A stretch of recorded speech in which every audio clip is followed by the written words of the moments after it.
Huminga ng mahina si Lance, isa lang itong level 2 Immortal Pillmaster, na parang napakalakas. Narinig ni Master Chen ang mga salita ni Lance at ang kanyang balbas ay nanginginig sa galit, hindi ba ito ay isang grade 2 Immortal Dan Master lamang? Alam ba niya na kung hindi dahil may utang siyang pabor sa Yunluo Immortal Kingdom, hindi gagawin ni Chen Zikyu? Nagpunta dito upang gumawa ng mga table tasks para sa emperador, at ang isang grade 2 Pillmaster ay isa ng pinakamataas na karangalan sa Yunluo Immortal Kingdom. Sinabi ng lalaking tinatawag na Miao, ikaw ang pervert na si Renden na dalubhasa sa pagdumi sa mabubuting babae sa iyong nakaraang buhay, tama? Umihi ka, tignan mo sarili mo, parang marunong kang gumawa ng pills. Don't tell me na kahit hindi ka matanggap ng amo ko hindi ka makakagawa, kaya wag ka na lang. Nawala. Nakita ni Prinsesa Megan yun na malapit nang magalit si Master Chen, abala siya sa pagsasabing, Master Chen, huwag kang magalit, bakit kailangan mong maging karaniwan sa isang taong hindi alam ang kahulugan ng langit at lupa? Rendan, kung mayroon ka pa ring kamalayan sa sarili, umalis ka agad, huwag maging halata sa iyong kahihiyan, mag-ingat na sirain ang ilan sa magandang imahe na madali mong nakuha noong nakaraan. At saka, si Master Chen ang pinakakagalang-galang na Immortal Pillmaster sa aking Yunluo Immortal Country. Ang kamangmangan ay hindi nakakatakot, ang kamangmangan sa lawak na hindi mo alam ang maharlika ng isang second-grade Immortal Pillmaster ay nakakatakot. Ang lalaking tinatawag na Milton ay abala sa pagsasabing, Prinsesa Megan, huwag kang magsalita ng walang kaparirikon sa isang pervert, Terena, pag-aralan natin iyong UG pill mo. Mabuti. Masayang sinundan ni Prinsesa Megan na si Milton, si Prinsesa Megan ay tila iginagalang ang Milton na iyon, at si Milton ay tila may iniisip din tungkol kay Prinsesa Megan, napakamatulungin. Si Master Chen ay isang alchemist lamang para sa emperador lamang, kaya kadalasan, ang iba ay maaari lamang makiusap sa alagad ni Master Chen, si Milton, upang si Milton ay magkaroon ng napakataas na katayuan sa Yunluo Immortal Kingdom, at halos lahat ng prinsipe at prinsesa, ay lumapit para purihin siya. Ang Milton na iyon, na nag-aaral ng Immortal Pill sa tabi ni Master Chen sa mahabang panahon, ay isa na ring first-grade Immortal Pill Master. Siyempre, ang mga maaaring pumunta para humingi ng alchemy kay Milton ay ilang kamag-anak ng imperial, hindi rin kwalipikado ang mga ordinaryong tao, at hindi sila aalagaan ng mga tao. Lance ay maaari lamang sumama sa kanila at umalis. Noong una ay inakala ni Lance na kung kinuha siya ni Master Chen, mas makapangyarihan siya kaysa kay Milton na iyon, ngunit sa kasamaang palad, hindi niya nakuha ang gusto niya at napahiya siya. Si Lance ay nanumpa na balang araw, siya ay magiging isang mas makapangyarihang Immortal Pillmaster kaysa kay Grandmaster Chen. Ang pinakamahalagang bagay para kay Lance ngayon ay ang pagkuha pa rin ng True Fire Spell, hanggat nakuha niya ang True Fire Spell, si Lance ay maaaring opisyal na maging isang first-grade alchemist na may kaunting pagsisikap sa loob ng ilang taon. True Fire Spell at True Fire Spell? Saan ko ba ito makukuha? Bakit hindi ako kino-contact ng Devil King? Hindi ko alam kung si Devil King ang may sekreto ng True Fire Spell. On the way home, bumulong si Lance. Sa sandaling ito, nakaramdam ng krisis si Lance. Swoosh! Agad na tumabi si Lance, at sa sumunod na segundo, isang malupit na talas ang sumilay sa tagiliran ni Lance. Nagpanik si Lance sa kanyang mga mata upang tumingin, ngunit sa kasamaang palad, walang makikita, ngunit nakita ni Lance ang isang silhouette sa di kalayuan na mabilis na tumakas. Trying to assassinate me. Nagulat si Lance at naintindihan kaagad kung ano ang nangyayari. Galit na galit si Lance at agad siyang hinabol. Hindi ko alam kung sino iyon, ngunit naglakas loob na patayin si Lance. Papalapit ng papalapit si Lance sa anino sa kanyang harapan, at sa isang eskinita, sa wakas ay naabutan siya ni Lance. Agad na sinunggaban ni Lance ang assassin. Sa sandaling sinunggaban ni Lance ang pumatay, agad siyang nakaramdam ng lambot sa ilalim niya. Babae kasi. Pinatay ng babae. Sinubukan ng kamay na magpumiglas, ngunit, mabilis itong napasuko ni Lance. Kung hindi ako nagkakamali, ang babaeng mamamatay tao na ito ay nagiging isang immortal, iyon ay, sa pre-human immortal na yugto ng pagsisimula, at kahit na si Lance ay nasa panimulang yugto din, si Lance ay tiyak na higit na kasama sa kanyang paglilinang kaysa dito. Babaeng mamamatay tao. Pa! Malakas na sinampal at pinasuko ni Lance ang babaeng assassin. Pagkatapos, binaliktad ni Lance ang babaeng mamamatay tao at hinarap si Lance, na tinalon lang ni Lance nang nakatalikod sa kanya. Matapos tumalikod, napagtanto ni Lance na ang babaeng assassin ay napakagandang tingnan. Magandang babaeng assassin. Nagulat si Lance, hindi niya talaga alam kung bakit gustong patayin siya ng isang magandang killer. Bitiwan mo ako. Umungol ang magandang assassin. Ngumuso si Lance, damn it, mapangahas na patayin ako, mahirap hulaan kung hindi ako kaya.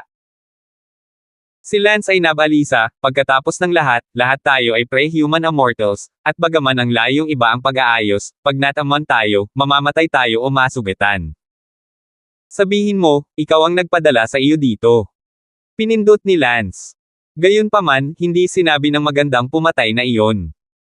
Tinamaan siya ni Lance sa utak gamit ang silence technique na nagpatomba sa kanya. Pinasa ni Lance ang beauty killer sa kanyang mga balikat at bumalik sa kanyang tahanan. Maya-maya pa ay nagising na ang beauty killer. Muli siyang itinulak ni Lance pababa. Kung wala kang sasabihin, huwag mo akong sisihin sa panggagahasa sa iyo, talagang ilang taon na akong hindi nanliligaw ng babae. Pagbabante ni Lance. Nagalit ang beauty killer na iyon, gusto mo ba akong dungisan sa pangalawang pagkakataon? Anong ibig mong sabihin? Nadungisan ba kita sa unang pagkakataon? Ngumuso ang beauty killer na may luha sa mga mata.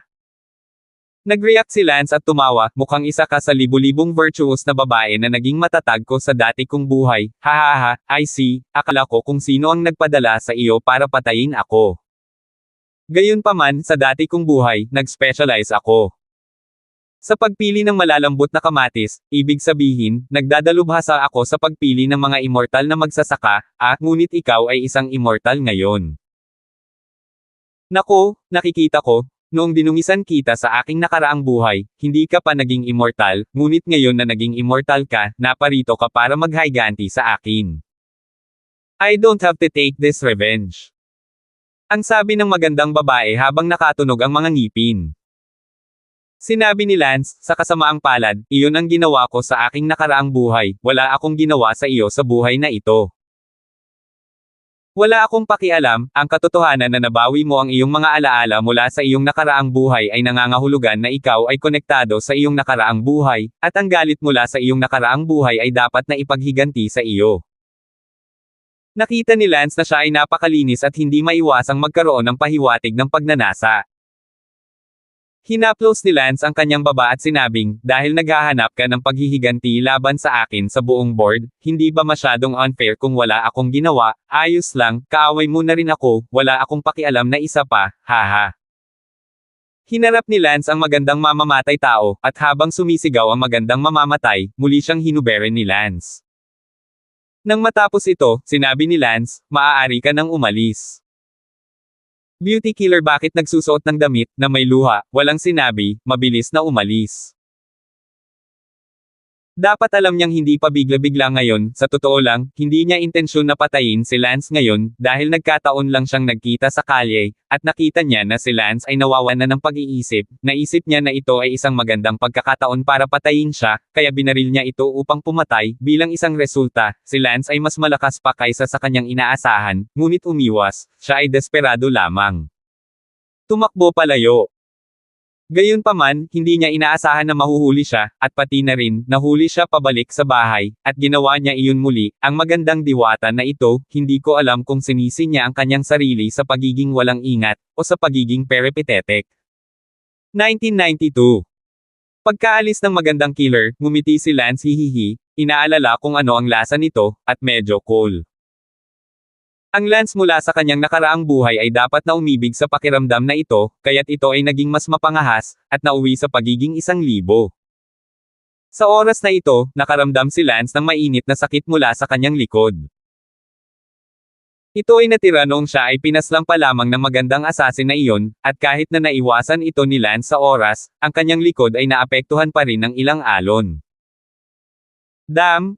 Malapit na rin talaga, kung hindi pa ako kaya, kailangan ko na siyang sagutin doon. Nakahanap si Lance ng salamin at tiningnan ang sugat sa likod niya, parang may lugar doon. Nasunog sa apoy, kaya tila si Lance ay muntik ng mapatay, kaya ang pagdungi sa kanya minsan ay hindi na masyadong hinihiling. Biglang nagsalubong ang mga kilay ni Lance, ang sugat sa likod ko, bakit parang paso, hindi ako kayang sunugin ng ordinaryong apoy, hindi kaya, galing ito sa totoong apoy. Ang katotohanan na ang katawan ni Lance ay inalog at nasunog ng tunay na apoy ay nangangahulugan na ang magandang pumatay kanina lamang, siya ay nakapagbuga ng tunay na apoy, iyon ay, siya ay nakakagawa ng mga toong fire spell. Hindi pala, nag-aalala talaga ako na wala akong lugar para matuto ng mga totoong fire spells, hindi ko akalain na ang babaeng nadungisan ko sa dati kong buhay ay lilito na may totoong apoy, napakaganda ng langit. Sa akin. Tuwang-tuwa si Lance.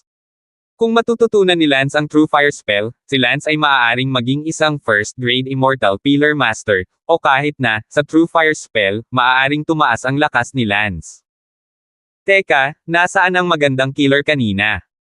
Agad silang hinabol ni Lance, ngunit sa kasamaang palad, wala na sila.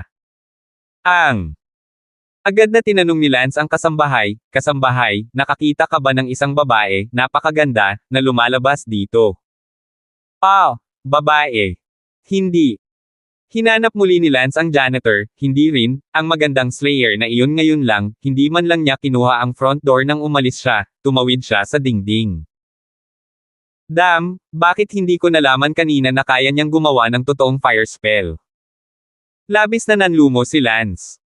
Bumalik si Lance sa mga nakapaligid na kalye para hanapin siya. Dumidilim na, kaya kailangan munang umuwi ni Lance. Rendan, where have you been? I heard you were looking for someone.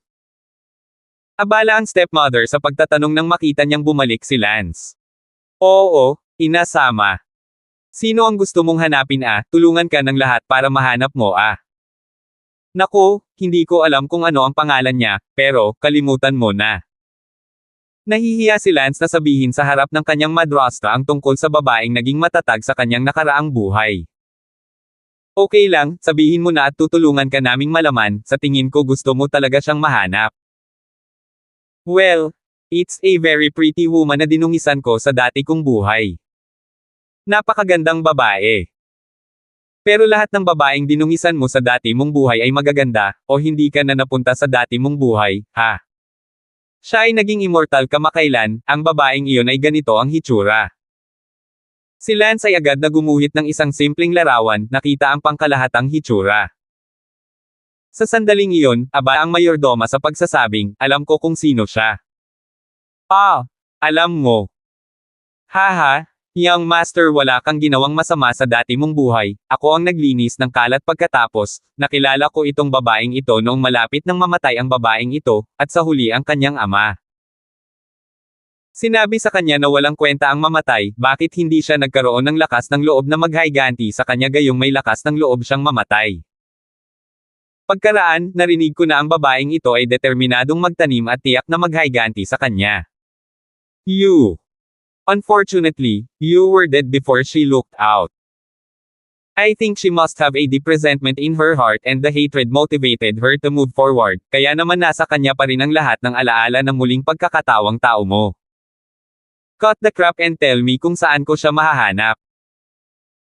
Ang kanyang pamilya ay nakatira sa Smallville Town, halos kalahating araw na lakad mula sa western gate ng Yunluo Immortal City hanggang sa labas, magtanong ka lang sa daan. Anong pangalan niya? Hindi ko alam yan, pero pagdating mo sa Smallville Town, magtanong ka na lang kahit kanino at maiintindihan mo. Salamat butler, hahanapin ko siya. Pagkatapos sabihin iyon, agad na umalis si Lance. Rendan, madilim na. Ayos lang. Mag-ingat ka sa daan. Wala na si Lance. Nagpatuloy si Lance sa buong gabi, at makalipas ang kalahating araw, sa hating gabi, dumating si Lance sa bayan ng Smallville. Ang Smallville Town ay hindi malayo sa kabisera, kaya ang Smallville Town ay medyo maunlad. Syempre, hindi hahanapin ni Lance ang isang tao sa kalagitnaan ng gabi, kaya humanap muna siya ng isang ina matutuluyan, at pagkatapos ay hinanap ang babae sa umaga. Kailangang turuan ni Lance si Lance ng True Fire Spell, kahit alam ni Lance na napakahirap nito. Ang mga silid ng inn sa Smallville Town ay may ilang impormasyon tungkol sa mga kaugalian ng Smallville Town, mga atraksyong panturista, at iba pa. Ang bayan ng Smallville, mayroong tatlong malalaking pamilya. Ang tatlong malalaking pamilyang ito ang pinakamalakas na pamilya. Ang tatlong malalaking pamilya sa bayan ng Smallville ay ang pamilyang Ma, ang pamilyang Neo, ang pamilyang Yang. Hindi mapigilan ni Lance ang mapangiti nang makita niya ang mga apelyido ng tatlong malalaking pamilyang ito. Ang bawat isa sa tatlong dakilang pamilyang ito ay may ilang mga immortal, ngunit lahat sila ay nasa antas ng mga immortal na tao. Kinaumagahan, nagising si Lance at dinala ang pangalawang anak ng inn. Kilala mo ba ang taong ito? Ang pangalawang tindera ay abala na tumango. Syempre, ito ang panganay na anak ng pamilya Ma, si Belinda Ma, ang numero unong kagandahan sa ating bayan. Ang numero unong kagandahan sa bayan ng Smallville. Nagulat si Lance. Oo, sikat na sikat siya sa Smallville Town, kinilala bilang number 1 beauty, sayang lang. Kawawa naman ano. Yung nadungisan, hindi na siya Yellow Flower Girl. Guest, hindi ka dapat lumabas at sabihin ang kalokohang ito, kahit na alam nating lahat ito. Ang taong dumudungi kay Belinda Ma ay napakalakas, ang anak ng isang opisyal ng unang baitang ng Yunluo Immortal Kingdom, ay tila tinatawag na parang Rendan. Ang sinumpaang Diyos na si Renden ay kaaway ng lahat ng lalaki sa ating bayan. Sandaling hindi nakaimik si Lance, syempre, kung isa sa publiko niya ngayon ang kanyang pagkakakilanlan, makukubkob siya ng mga immortal ng Smallville Town. Sayang, ito ay orihinal na isang pares ng ginintoang lalaki at babae, ngunit bilang isang resulta, sila ay ibinigay, sayang, ng mga Diyos. Napabuntong hininga ang tindera na si Si Lance ay abala sa pagtatanong, anong Golden Boy at Jade Girl? Hindi mo alam, si Belinda Ma ay orihinal na may kontrata sa kasal sa Duncan Neo ng Neo na pamilya. Ang Duncan Neo ay napakatalino, tuwing may martial arts tournament ng bayan o kung ano pa man, siya ang unang pwesto. Si Belinda Ma ay, di masama, kahit na medyo mas masahol pa kaysa sa Duncan Neo, sila ay orihinal na gininto ang anak ng lahat ng tao sa Smallville Town. Gayunpaman, mula nang madungisan si Belinda Ma, ang Duncan Neo ay nagkaroon ng goosebumps sa kanyang puso, sa madaling salita, dahil sa ang isang bagay na ito, ang pares ng mga ginintoang lalaki at babae ay nawasak. Bagamat mayroon pa silang kontrata sa kasal ngayon, hindi na ito pareho. Narinig ko na ang Duncan Neo ay hindi makalagpas sa buhol sa kanyang puso at paulit-ulit na nais na umalis sa kasal. Sa tingin mo ba dapat mamatay si Rendan? Sayang lang at napakalakas ng pamilya niya kaya kaming mga maliliit na umutot ay walang magawa. 1993. Totoo na dapat siyang mamatay, pero parang mahigit 50 taon na siyang patay. Tumawa si Lance. Talagang dahil patay na siya kaya lalo siyang nanlumo, walang mahahanap na maghihiganti, orihinal na nanumpa si Duncan Neo na maghiganti kay Rendan. Bilang isang mapagmataas na anak ng langit, maaaring magkaroon siya ng pagkakataong humakbang sa Mortal Immortal at pumasok sa korte ng Yunluo Immortal Kingdom sa hinaharap, ang gayong henyo at ang kanyang kasintahang babae ay nadudungisan, mahirap isipin iyon. Nabalitaan ko na iyon ang unang pagkakataon na nadungisan si Belinda Maria. Pangungusap ng ikalawang pangungusap ng tindera ay medyo mahaba-haba at madaldal ang tindera na ito. Ngumiti ng mapait si Lance. Naalala rin ni Lance ang kanyang mga alaala sa nakaraan, nang si Belinda Ma at isa sa kanyang mga kasintahan, ay pumunta sa Yunluo Immortal City upang bumili ng ilang mga supply. Bilang isang resulta, sila ay nakita ni Rendan, na agad na dinukot siya sa isang madilim na lugar. At ibinigay iyon sa kanya. Naalala ni Lance na si Belinda Ma ay talagang isang dilaw na bulaklak na babae noong panahong iyon. Si Lance, ngayong naiisip niya ito, ay naaawa kay Belinda Ma, na sumire sa kanyang kasal. Pagkatapos mag-almusal, pumunta kaagad si Lance sa pamilya Ma, hindi nang ahas si Lance na maging masyadong ligaw, kung sakaling makilala siya, madali itong patayin. Dumating si Lance sa tarangkahan ng Ma Family. Ang Ma Family ay isa ring napakalaking lugar, tutal, isa ito sa tatlong pinakamalakas na pamilya sa Smallville Town. Sa sanding ito, may ilang taong nanunood sa pasukan ng gate ng Ma Family. Agad na umakyat si Lance. Tita at tito, para saan kayo sa bakod? Magalang na tanong ni Lance. Nakita ng mga nanunood na iyon ang isang magalang na immortal, abala sa pagsasabing, magalang ang senior immortal, kami, hehe, ngayon lang dumating si Duncan Niu mula sa pamilya Niu sa pamilyang manamasama ang mukha, casual lang ang tingin namin. Duncan. Anong ginagawa niya dito? Hindi namin alam, pero, ngayon lang, may narinig kaming pagmumura sa loob, I think. Oh. Agad ding nag-eavesdrop si Lance sa pintuan ng pamilya Maria. Sure enough, parang medyo maingay sa hall ng pamilya Maria. Si Lance ay hindi nasiyahan sa pag-eavesdrop sa ilang mga tunog sa labas, kaya't si Lance ay naglakas loob na pumasok sa bahay ng Ma at napahiga sa bubong ng bahay ni Ma, sa oras na makita ang maraming tao na nagkukumpulan sa bulwagan ng Maria. Sa isang sulyap nakita ni Lance na sa bulwagan, si Belinda Ma ay puno ng mga nawawalang kaluluwa, na para bang maraming tao sa paligid niya ang nag-aakusa sa kanya. Tanging isang binata, na may galit sa kanyang mukha, ang nagtanong, Belinda, sabihin mo sa akin, ano ang ginawa mo kahapon nang pumasok ka sa lungsod? Bakit, nang bumalik ka kahapon, sinabi sa akin ng iyong kasambahay na huli mong hinugasan ang iyong sarili? Gabi. Ang huling pangungusap kung bakit, ang kabataang iyon ay halos umuungal ng mag-hysterically. Ang kabataang ito ay tiyak na nobya ni Belinda Ma, ang unang henyo ng Smallville Town, New Danshui. Sa sandaling ito, tiningnan ni Duncan Niu ang hitsura ni Belinda Ma, galit at puot, isang babae, pagkatapos na bumalik mula sa lungsod at maligo sa gabi, ito ay hindi pangkaraniwan, kung hindi dahil sa katotohanan na ang katulong. Inayos niya na miyembro siya ng pamilya Niu, tiyak na hindi niya malalaman ang tungkol dito. Hindi kaya kahapon, nang pumasok si Belinda Ma sa lungsod, na dungisan na naman siya. God! Duncan Niu parang gumuho. 50 taon na ang nakalipas ay nadungisan minsan ni Rendon, at ang kahapon ay nadungisan ng who knows who, nadungisan ba ang apelyido niyang Mayuler. Sa ngayon, hindi pa umimik si Belinda Ma, hindi niya alam kung ano ang sasabihin, nasaroon siya ng loob, wala siyang kahihiyang sabihin iyon. Naisip niya iyon. Walang nakakaalam tungkol dito, ngunit nakakagulat na sinabi ng kanyang katulong kay Niu Danshui kaninang madaling araw. Tahimik na umiiyak si Belinda Ma sa ilalim ng agresibong tingin ng 12-dosenang tao sa bulwagan. Belinda, sasabihin mo ba? Kung hindi mo sasabihin ngayon, bawiin mo ang kasal mo. Galit na sigaw ni Duncan Niu. The Ma family was busy saying, Belinda, tell me, gusto mo ba talagang hiwalayan kumakalat ito, sayang. Belinda, anong nangyari kahapon nang pumunta ka sa syudad, sabihin mo sa akin. Sinabi ni Belinda Ma na may mga luhang umaagos sa kanyang mukha, bueno, kung gusto mong sabihin ko sa iyo, sasabihin ko sa iyo. Tama ang hula mo. Pumunta ako sa lungsod kahapon, at, muli, nadungisan ako, wuho. Pagkatapos sabihin iyon, sumigaw si Belinda Ma, kung gaano ito kalas. Boom! Sa sandaling ito, ang utak ni Niu Danshui ay nag-boom na parang may kumulog na bagyo, bagaman nahulaan niya na ito ang nangyari, ngunit pagkatapos na ito ay tunay na makumpirma, ang mood ay ibang bagay. Hindi. Ang Duncan Niu ay umuungal ng 3 beses sa sakit.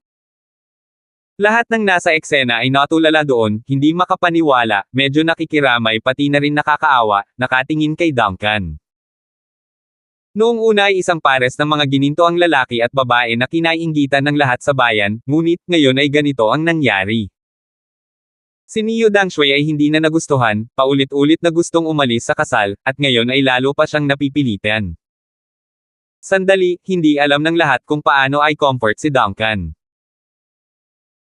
Matapos humirit ng 3 beses si Duncan Niu, na may luha sa kanyang mga mata, kinagat niya ang kanyang mga ngipin at tumingin kay Belinda Ma at sinabing, Belinda Ma, paano mo gustong pag-alitan kita, 50 taon na ang nakalipas, gusto kong makipag-away sa iyo. And you said that you want to live your first time on your wedding night. Well, I respected you and never touched you. But, I didn't expect na madungisan ka ng bastard na Rendon that belonged to me, wow. Pagkatapos mong dungisan ni Rendon, pinili pa rin kitang makasama kahit ano pa ang nakaraan, gusto kitang makasama ulit, pero, sabi mo, hindi ka pa nakakaalis sa karumihan at ayaw mong magbigay. Ito sa akin. Well, Iginagalang pa rin kita, hindi kita nilapitan sa nakalipas na 50 taon, at binigyan kita ng sapat na oras para makawala sa anino. Ngunit, ano ba? Sinabi mo sa akin ngayon na nadungisan na naman ako, Hikbi. Sa dami ng iniisip ni Duncan Neo, mas lalo siyang nalulungkot, hindi na niya kaya ang bisperas ng bagong taon ng kasintahan, sobrang sama ng loob niya, pero ngayon hindi na niya kaya. Kahit na makuha ito sa pangalawang pagkakataon. Umiyak si Belinda I'm sorry, I'm not worthy, I'm already a dirty one, I'm not worthy for you, gusto mong bumitiw, tutuperin kita. Sigaw ni Duncan Neo, bakit nangyari sa kanya ang pinakamalungkot na bagay sa mundo? Sa oras na ito, ang isa sa mga matatanda ng pamilya ay nagtanong, Belinda, sa pagkakataong ito, sino ang dumungis sa iyo? Who is it? Galit na tanong ng lahat. Tinitigan din ni Duncan Neo si Belinda Maria. Pero sabi ni Belinda what's the point of saying it, dadagdag lang sa gulo ng lahat, in short, it's something we can't afford to offend. Sabi, huwag mong sabihing umatras.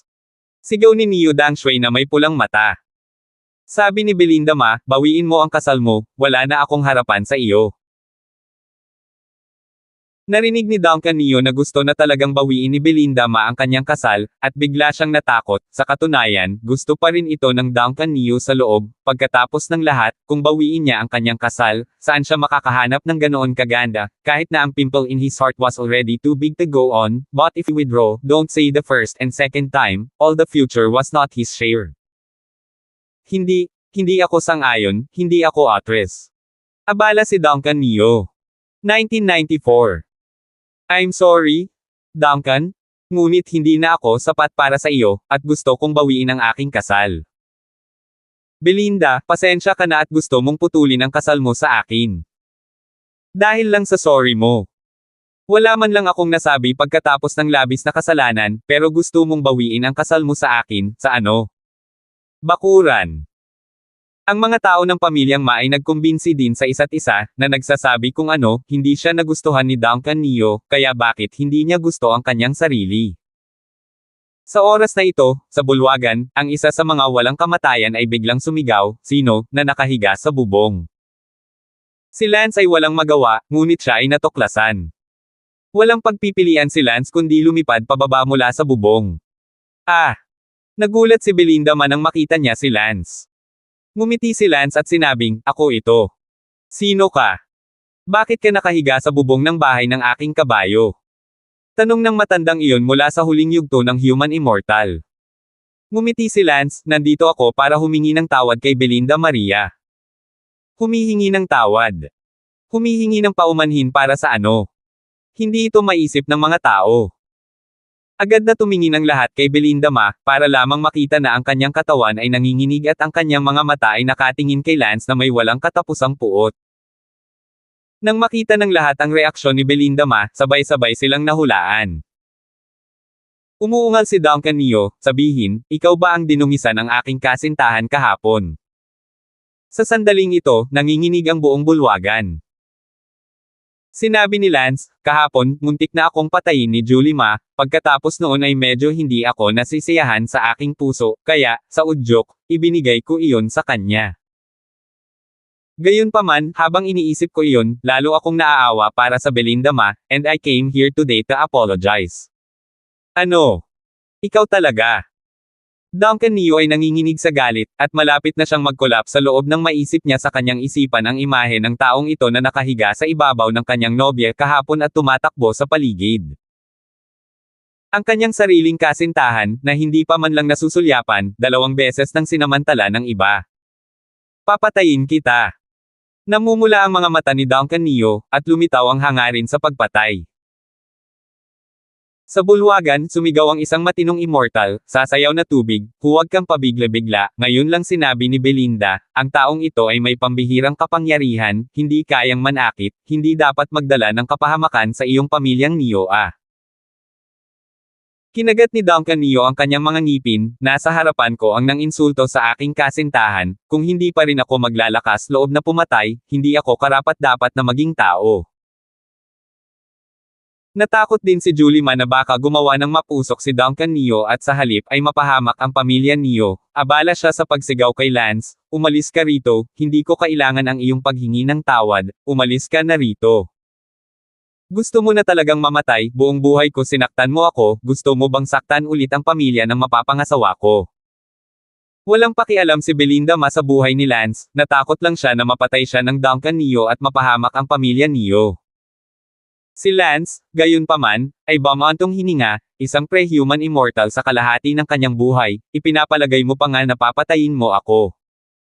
Hindi ito katawa-tawa. Belinda Ma, ikinalulungkot ko na nadungisan kita sa nakaraang buhay, ngunit hindi ko kailanman naisip na sa buhay na ito, dinungisan kita. Ngunit ano ang sinasabi tungkol sa isang babae na dinungisan ko siya sa nakaraang buhay at sa buhay na ito? Nagpapakita ito ng tadhana. Belinda Ma, ikaw at ako ay para sa isa't isa, tayo maaari mong subukang makipag-date at maging aking babae. I fuck you. Pinatay ni Duncan Neo si Lance. Bang! Sa isang galaw, ibinaba ni Lance ang Duncan. Ah! Nagulat ang lahat, alam nilang lahat ang tungkol sa henyo ni Duncan Neo, ngunit hindi nila inaasahan na mapatomba sila ni Lance sa isang galaw. Nabigla rin si Julie Ma, orihinal na hinangaan niya ang lakas ni Duncan, ngunit hindi niya inaasahan na wala siyang mahaharang kahit isang galaw sa harap ni Lance. Sinabi ni Lance, "Tingnan mo, itong tinaguri ang unang henyo ng bayan ng Smallville ay hindi karapat-dapat para sa iyo. Umalis ka na dito." Sabi ni Belinda Maria. Ngumiti si Lance, "Kung hindi ka pumayag na maging babae ko, o pumayag na subukang makipag-date sa akin, hindi ako aalis, mananatili ako sa bahay mo. Kung kaya ng pamilya mo na patayin ako, patayin mo pa rin ako, kung mamamatay ako dito, alam mo, paano ka pakakawala ng tatay ko." Galit na galit ang mga mukha ng lahat, si Lance ay masyadong walang hiya, pinilit niya ang ibang tao, at ngayon ay umaasa pa rin siya sa bahay ng iba. Tiningnan ni Lance ang Duncan Neo sa lupa at sinabing, "Inaanunsyo ko na mula sa sandaling ito, ikaw at si Belinda Ma ay umatras sa kasal, umalis ka rito." Bang! Lumipad si Lance nang may isang sipa, direktang pinaalis si Duncan Neo mula sa pamilyang Maria. Si Duncan ay nahulog daan-daang metro ang layo sa kalye, si Duncan ay napasigaw sa sakit, ngunit walang magawa, ang mahihina ay maaari lamang patayin, kahit na ang kanyang kasintahang babae ay nadungisan, ngayon siya ay aktwal na inagaw palayo. Sinabi ni Lance sa lahat sa pamilyang Ma, "Mahal na mga tiyuhin at tiyahin, ako si Lance, si Renden ang reinkarnasyon ng aking nakaraang buhay, ang aking ama ay si Teddy, at ngayon ay nabawi ko na ang aking mga alaala sa aking nakaraang buhay. Ngunit huwag kang mag-alala, hindi na ako katulad ng dati kong buhay, sigurado akong nakita mo na ang unang henyo ng iyong Smallville town ay mahina sa harap ko, hindi magandang gawin ang sa kanya. Sa hinaharap, tiyak na magiging mas malakas ako, at pumunta ako dito ngayon ng may katapatan. Siya nga pala, isa pa ang gusto kong sabihin sa iyo, bukod sa malakas kong talino at lakas ng spell, mayroon akong ibang pagkakakilanlan, ako ay isa ring first grade immortal pill master. Nauna nang umimik si Lance. Ano, isang first grade immortal pill master? Nagulat ang pamilya Ma, ano ang ibig sabihin ng isang grade isang immortal pill master? Walang duda tungkol dito, na ang grade 2 immortal pill master na si Chen Zikyo ng Yunluo Immortal Country, napakataas ng kanyang status, gaano pa kaya ang isang grade 1 maging? Laking gulat din ni Belinda Ma, ang isang taong status na grade 1 immortal pill master ay karaniwang isang pag-iral na hindi pa niya karapat-dapat na hawakan. Ngumiti si Lance, hindi na kailangang tanungin ito, bagamat hindi pa ako nakapasa sa eksaminasyon ng Immortal Pill Palace at nakuha ang aking identity certificate bilang grade 1 Immortal Pill Master, pupunta ako para sa eksaminasyon maya-maya. Please also give me a chance, and give your Ma family a chance as well.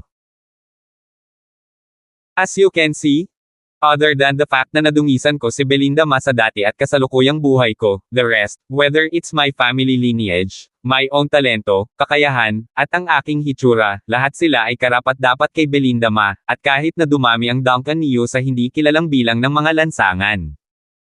Ang pamilya Ma ay natulala doon, at ito ay komplikado. Tanong ng isa sa mga babae, "Pervert ka, kulang pa ang pakikipaglaro mo sa anak ko, gusto mo pang maglaro ng matagal di ba?" Tumawa si Lance, tama ka, gusto kong maglaro ng mahabang panahon, plano kong maglaro sa natitirang bahagi ng aking buhay. Ikaw. Hindi ka umaasa sa kapangyarihan ng iyong pamilya at binubuli ang mahihina. Budi ng langit at lupa, hindi talaga kita binubuli. Sincere ako this time, first and second time binigay sa akin ni Julie Ma, anong dahilan para hindi ako sundan?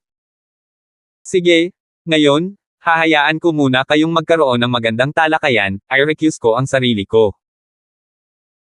Gayunpaman, kahit na ano pa ang maging resulta ng inyong talakayan, Belinda Ma, I'm going to make up my mind, she's been my 2 beses na sunod-sunod na babae, hinding-hindi ako papayag na may kumuha sa kanya, Palam, mananatili ako sa Hang Fain sa Smallville Town. Pagkatapos sabihin iyon, tumalikod si Lance at naglakad palayo. Napatingin ang lahat kay Belinda Maria. Isang lalaki ang nagsabi, ang reincarnation na ito ni Renden ay tila iba sa dati niyang buhay. Alin kaya, isang lalaking dudungisan ang buhay ni Belinda at gusto pa siyang pakasalan. Nakakahiya. Pero paano kung sincere siya, tulad ng nakita mo, itong Renden reincarnation, mas gwapo siya kaysa Duncan Neo, mas malakas ang talent niya, pangalawa pa ang lakas niya sa Duncan Neo, tsaka isa siyang first class na immortal. Philmaster, sabi ninyo? Kung makalimutan ni Belinda ang taong ito, hindi siya makakahanap ng ganoon kagandang kapareha sa 8 buhay. Sa tingin ko, dapat pag-isipang mabuti ang bagay na ito, hindi lang ito tungkol kay Belinda, malaking bagay din ito para sa ating ma-family, siguro, masusundan natin ang taong ito in the immediate future at pumailang lang sa langit, o dalhin ito sa susunod na antas. Ang susi ngayon ay alamin kung sincero siya o hindi, o kung nagsasaya lang siya, kung niloloko niya si Belinda at naglalaro ng 1 taon at kalahati at pagkatapos ay itatapon, huwag mong sabihing mawawala lang ito. Sa isang antas, mas lalo lang itong bababa. 1995. Pagkatapos umalis ni Lance sa pamilyang Ma, nanatili siya sa Hang Fain sa Smallville Town. Ang bagay na ito ay agad na kumalat sa Smallville Town. Hindi natatakot si Lance na may manggulo sa kanya, at malamang na walang maglalakas loob na guluhin siya, maliban kung talagang hindi sila natatakot na mawala ang kanilang pamilya. Nanatili si Lance sa Hang Fain sa loob ng 3 araw, at pagkaraan ng 3 araw, muling pupunta si Lance sa pintuan. Sa loob ng 3 araw na ito, ang pamilya Ma ay gumawa ng matinding pagtatalo. Ang isang bahagi ng pamilya, na nag-akala na ito ay isang pagkakataon na mag-alis, at ang mga pinakamalapit na kamag-anak ng Belinda, ay nag-isip na sinasaktan nito ang Belinda. At kaya, ang pamilya Ma ay nagtalo sa loob ng 3 araw nang hindi nagtatapos. Sa ikatlong araw, muling dumating si Lance sa pintuan. Mr. Zabel, nandito ka na, pumasok ka na agad. Nang makita ng kasambahay ng pamilya Ma si Lance, malugod niyang tinanggap si Lance, na para bang si Lance ay isang kilalang panauhin, at kung ano ang ginawa ni Lance sa si Belinda Ma kanina, parang wala siyang maalala. Tinanong ni Lance ang kasambahay, 3 araw na ang nakalipas, paano ito naisip ni Miss Belinda Ma? Ito, hindi ko alam, pero gusto kong mahigpit na suportahan sina Mr. Zabel at Miss Belinda ng sama-sama. Hindi ko lang ito sinusuportahan, ngunit ang karamihan sa amin sa pamilyang Ma ay sumusuporta din dito. So may mga tao pa rin na hindi sumusuporta dito, na hindi sumusuporta dito. Tanong ni Lance. Ang mga taong hindi sumusuporta, syempre, ay ang mga magulang, kapatid na babae, at lolo't lola ni Julie Ma at iba pa, na maikli ang paningin at hindi nakikita ang mga benepisyo na maidudulot ninyo ni Miss Belinda sa pamilya Ma sa pamamagitan ng pagiging magkasama, at isipin lamang nakakasakit ito ng anumang pagpapahalaga sa sarili. So ayon, si Belinda Ma mismo ay ayaw akong makasama. Huwag kang mag-alala, hindi lang siya makakababa ng stage, dapat na gusto kanya sa loob.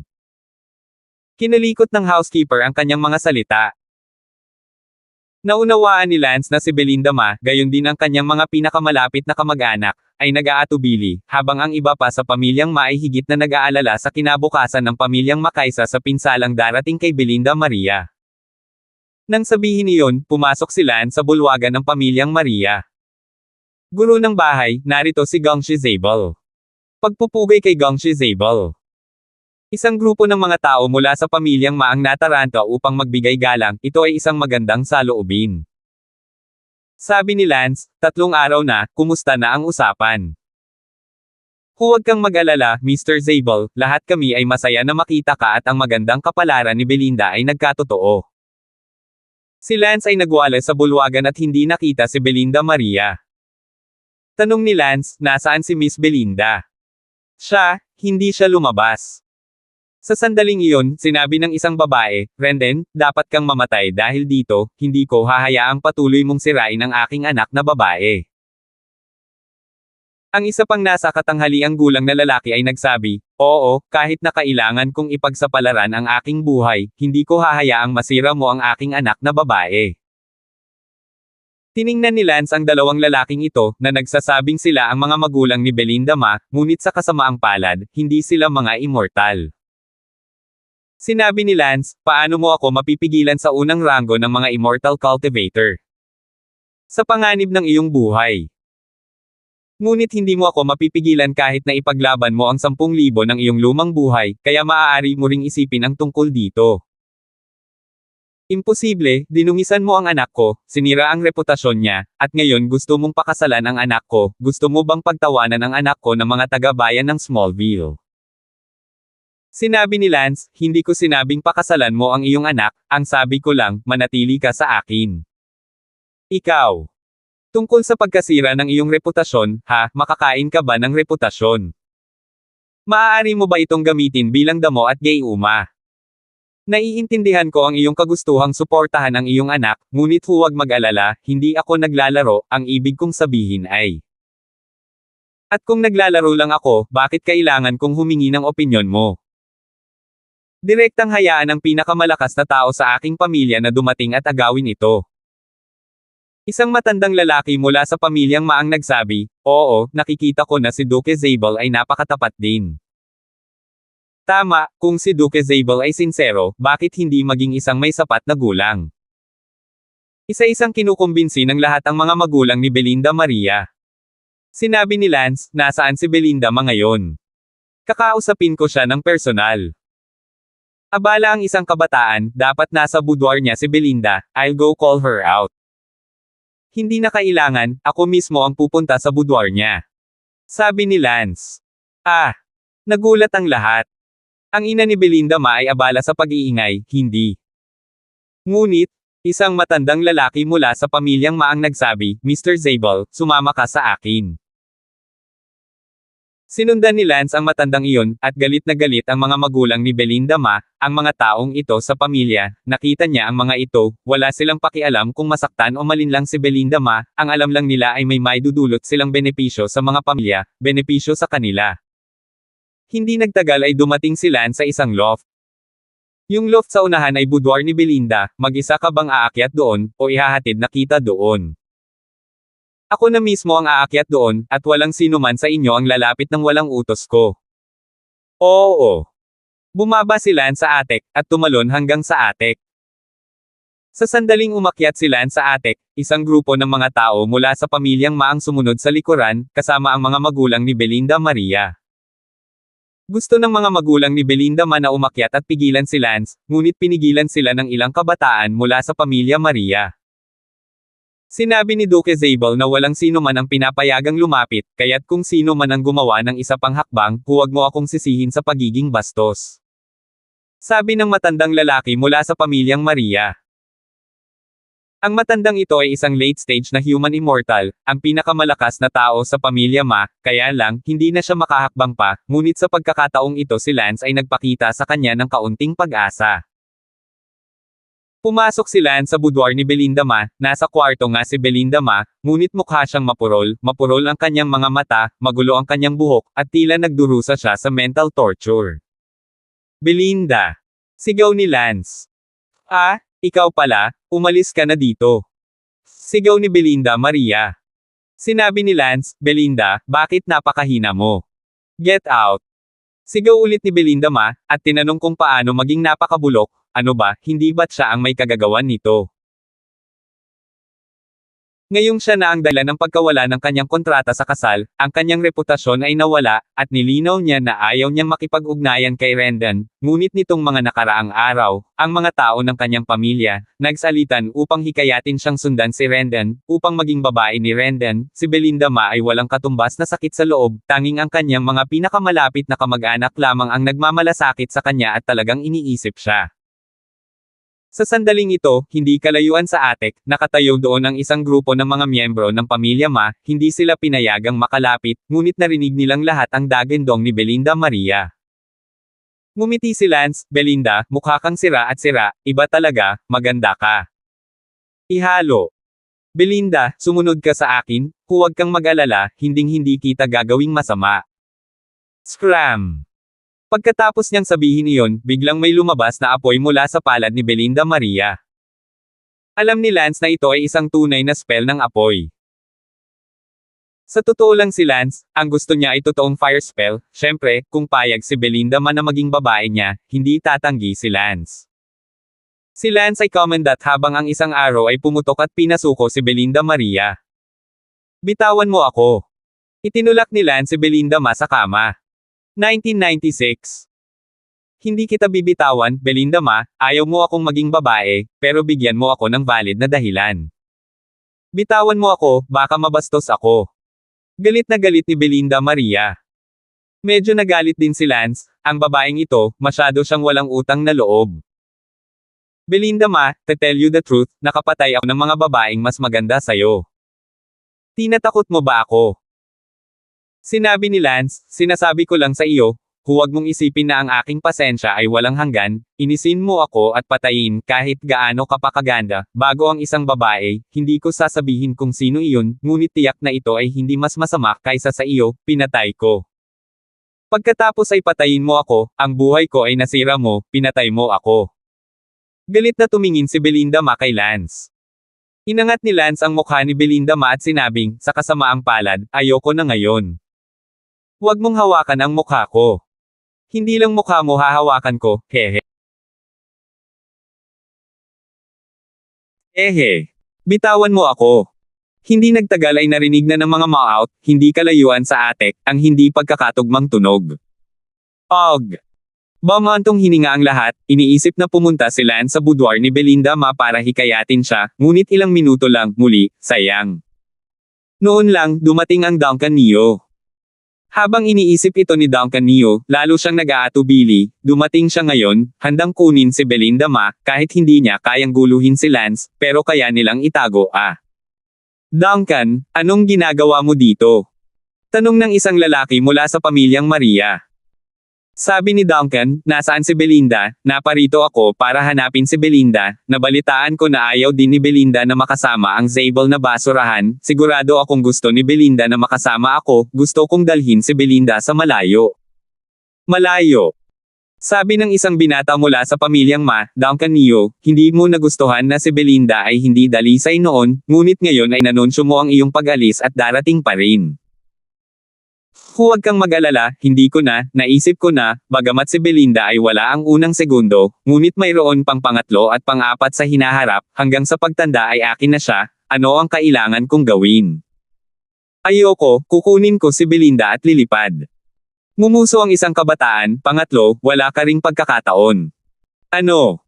Nagulat si Duncan Neo, 2 beses palang nadungisan si Belinda, nawala na naman ba siya pagkatapos ng ilang araw? Sinabi ng binatang iyon mula sa pamilyang Ma, wala lang, makinig ka sa sarili mo. Habang nakikinig si Duncan Neo, totoo na may ilang hindi pagkakatugmang tunog na nagmumula sa attic doon. Nagbago ang mukha ni Neo Dangshui, napagtanto kung ano ang nangyayari. Hindi, sino ito? Sino ang nasa boudoir ni Belinda? Nagmamadaling tinungo ni Neo Dangshui ang attic. Stop! Sigaw ng matandang iyon mula sa pamilyang Ma at pinatigil si Duncan. Master Ma, what do you mean? Belinda is being? Hindi ka pumasok para iligtas siya, pero nakatayo ka pa rin dito at nanunood, ikaw. Sinabi ni Old Master Ma, Duncan Neo, ang tao sa boudoir ni Belinda ay si Rendon, bagay ito sa kanilang dalawang mag-asawa, ano ka bang isang tagalabas na pumapasok para istorbohin sila? Ang dalawang mag-asawa. Tama, lahat tayo sa pamilya Ma, nagkakaisang sumasang-ayon na kasama ni Belinda Ma si Duque Zabel. Tama, may kinabukasan lang si Belinda na may henyo tulad ni Duque Zabel, at ikaw, Duncan, sa totoo lang, magkakaroon din ng ilang mga kasanayan sa Smallville Town, sa labas ng Smallville Town, umutot. Ang mga tao ng pamilyang Ma ay tinutuya ang Duncan Neo, na para bang ang umutot ni Lance ay mas amoy kaysa Duncan Neo. Si Duncan ay hindi makalapit sa atek, at manood lamang. Sa atek. Sa wakas ay hindi na nahirapan si Belinda Ma, hinayaan si Lance. Minamanipula siya ni Lance, dahil, sa loob-loob, desperado si Julie Maria. Alam ni Belinda Ma na ang kanyang pamilya ay hindi malayo sa atek, ngunit walang sumagip sa kanya, pinayagan si Lance na kunin siya sa ikatlong pagkakataon, nabigo na siya sa kanyang pamilya, kaya ayaw niyang gumawa ng anumang pagtutol. Makalipas ang isang oras o higit pa, mamantong hininga si Lance, Belinda Ma, sumama ka sa akin, huwag kang mag-alala, ito na ang huling beses na hahawakan kita, hindi na kita muling hahawakan hanggat hindi mo ako matatanggap ng buo. Ngayon mo lang ako nakita. Ito, ang mga tao mula sa iyong pamilya, lahat ay nais na ikaw ay makasama, kung hindi, sila ay pumasok na upang pigilan ka, bagaman ang iyong pamilya ay hindi nangangahas na patayin ako, ngunit ang ilang mga huling yugto ng gitnang yugto ng Human Immortals, at least may kakayahang pigilan ako, pero wala sila. Ikaw, bumitiw ka sa kapalaran mo. Ang mga mata ni Belinda Ma ay walang paningin at puno ng kawalan ng pag-asa. Hinailan ni Lance si Belinda Ma at ibinalik ang kanyang damit para sa kanya habang sinasabing, ito na ang huling beses na hahawakan kita, sa hinaharap, hindi kita hahawakan kahit kaunti hanggat hindi mo ako tatanggapin ng lubusan, kung pagkatapos ng 50 taon. Punong-puno ka pa rin ng pagkamuhi sa akin, ako, si Zabel, ang personal na magpapauwi sa iyo at ibibigay ka sa Duncan Neo. Ngayon, kailangan mong sumama sa akin. Hinawakan ni Lance ang kamay ni Belinda Ma at lumabas ng silid, pagkatapos ay pababa ng atek, hindi napigilan ni Belinda Ma, ang kanyang puso ay ganap na patay. Hinawakan ni Lance ang kamay ni Belinda Ma at naglakad papunta sa Pamilya Maria. Ang Duncan Neo na iyon ay may itim na mukha at sinabing, Brendan, huwag kang masyadong mangbuli sa iba, tiyak na magpapadala ang langit ng taong maglilinis. Bang! Hindi man lang ito nilinggan ni Lance, si Brendan ay hindi nakatapos ng isang pangungusap at sinipa siya ni Lance. Sinabi ni Lance sa pamilyang Ma, lahat, pumayag si Belinda na manatili sa akin, salamat, huwag kang mag-alala, aalagaan ko siya ng mabuti, kaya aalis muna kami. Isang grupo ng pamilya Ma ang masayang ngumiti, congratulations. Belinda, live well with Mr. Zabel in the future, I'm sure hindi kayo tatretuhan ni Mr. Zabel. Oo, Belinda.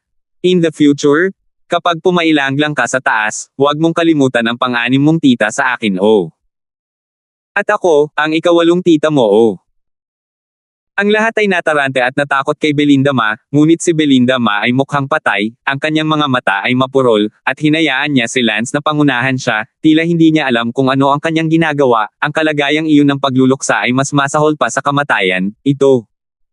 Nakakataba ng puso panoorin. Labis din ang pagkabalisa ni Lance, ngunit, kailangan na siyang kunin ni Lance, sa pamamagitan lamang ng pagkuha sa kanya, unti-unti niyang mauunawaan kung sino ang talagang mabuti para sa kanya. Belinda Ma's parents were busy saying loudly, Belinda, say something, say it, hindi mo talaga sinasadya, ayaw mong sumama sa kanya, sabihin mo. Ngunit parang hindi narinig ni Belinda Ma ang mga ito, at nababalisa doon na parang patay. Sinabi ni Lance sa mga bumati sa kanya, sa lahat, salamat mga kamag-anak sa iyong mga biyaya, tiyak na hindi kita makakalimutan sa hinaharap, pagkatapos ay aalis muna ako kasama si Belinda. Inakay ni Lance si Belinda Ma, pinaalis ng lahat si Lance, at nang makarating sila sa gate, hindi na nila siya pinaalis.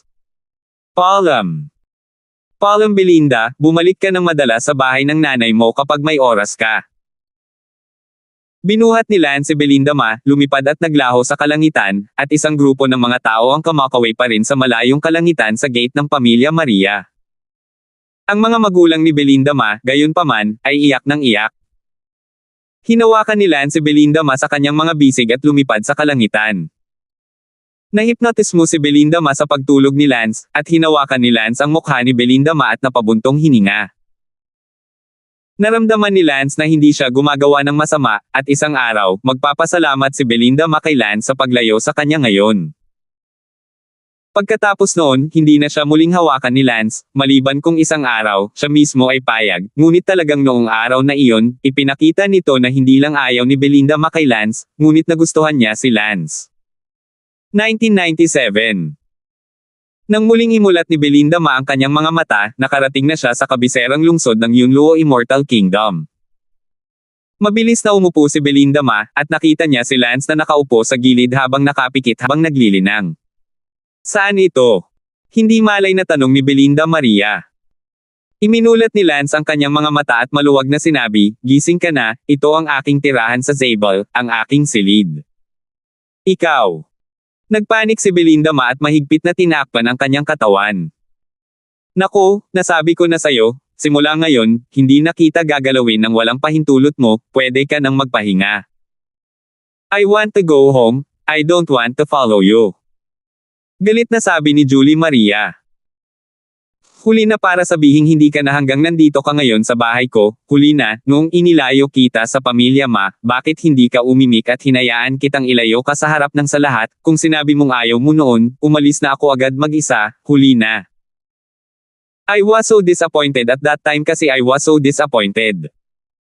Hindi ka ba nabigo ngayon? Kahit bumalik ka, sa tingin mo ba tatanggapin ka ng pamilya mo? Hindi, ang gusto nilang makita ay sumunod ka sa akin, hindi yung uuwi ka. Kung hindi ka tinatanggap ng pamilya mo. Balik, bakit ka humihingi ng kahihiyan? Ako. Si Belinda Ma ay nagdusa sa loob, sa katunayan, ang pamilya, maliban sa kanyang mga magulang at iba pang malalapit na kamag-anak, ay ayaw siyang umuwi. Biglang nawala ang kanyang pagnanais na umuwi. Sinabi ni Lance, wala ka ng ibang mapupuntahan ngayon, mabuti pang sundan mo ako. Bakit naman kita susundan, wala na ba akong mapupuntahan gayong napakalaki ng mundo? Ako, si Belinda Ma, isa akong diwata, at ang mga engkanto ay hindi hamak sa alinmang kaharian ng engkanto. Totoo yan, pero ikaw ang pinakamababang ranggo na walang kamatayan, at napakaganda mo, hindi ka ba natatakot na iwan ang iyong bayan at muling ma-rape? Ikaw. Galit na galit si Julie Ma, nanginginig ang kanyang loob sa salitang rape, at binanggit talaga ni Lance kung aling palayok. Sinasabi ko ang totoo, the best thing for you right now, is to stay by my side. I know you hate me, but there's nothing better than being around me, sabi ko na nga hindi na kita hahawakan pa. Kaya bakit hindi kunin ang pagkakataong ito para mas makilala ako, at baka, malalaman mo kung ano ang napakaganda sa akin.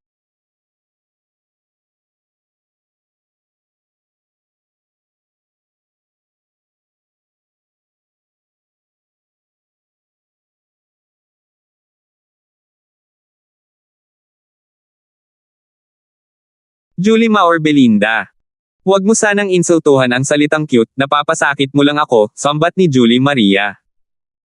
Hahaha, walang kwenta ang pag-uusapan, balang araw, malalaman mo rin kung gaano ako kabait at, ayaw mo pang umalis kung itataboy kita. Managinip ka. Pagkatapos noon, totoo ngang hindi na muling umalis si Belinda Ma, gusto rin niyang makita kung totoo ba na hindi na siya muling hahawakan ni Rendan, hindi siya natakot na makipagsapalaran, tutal na dungisan na siya ng 3 beses si Rendan, paano kung nadungisan na naman siya? Isang araw, sinabi ni Lance, Belinda Ma, may alam ka bang totoong fire spell? Well, it's none of your business. Nako, syempre wala sa akin, pero gusto kong makipagpalitan ng spell sa iyo. Hindi interesado. Huwag kang magmadaling tumanggi, kung matutunan mo ang spell na ibinibigay ko sa iyo, ginagarantiya ko na ang iyong lakas ay tataas ng husto, at least, masisiguro kung makapasok ka sa pinakamataas na 100 ang listahan ng pre-human genius ng Yunluo Immortal Country. Ihip ka pa. Bakit hindi mo subukan, kung matutulungan talaga kitang makapasok sa top 100 ng genius list, ano ang isusukli mo sa akin? Ako. Ayaw mong subukan. Belinda Ma, alam ko na sa loob, talagang nabigla ka nang marinig ang tungkol sa top 100, at alam kong sa hindi ka makapaniwalang hitsura mo ay bihira ka pa rin sa loob. Kung ganoon, bakit hindi mo subukan? Gusto mo akong dayin sa isang tunay na spell ng apoy? No way, don't think I don't know. Haha, oo. Gusto kong matutunan ang iyong tunay na spell ng apoy, ngunit hindi ako nagsisikap na manloko. Sige, ako rin din ay ininsulto ka ng maraming beses sa aking nakaraan at kasalukuyang buhay, ngayon ay tuturuan kita ng isang malakas na spell ng libre, pagkatapos ng 3 taon, ang listahan ng henyo ay i-reshuffle, umaasa ako na sa oras na iyon, maaari mo na itong puntahan at makapasok sa nangungunang 100 ng mga pre-human immortals. Pagkatapos sabihin iyon, itinuro ni Lance ang unang layer ng recipe ng silence technique sa Belinda Maria.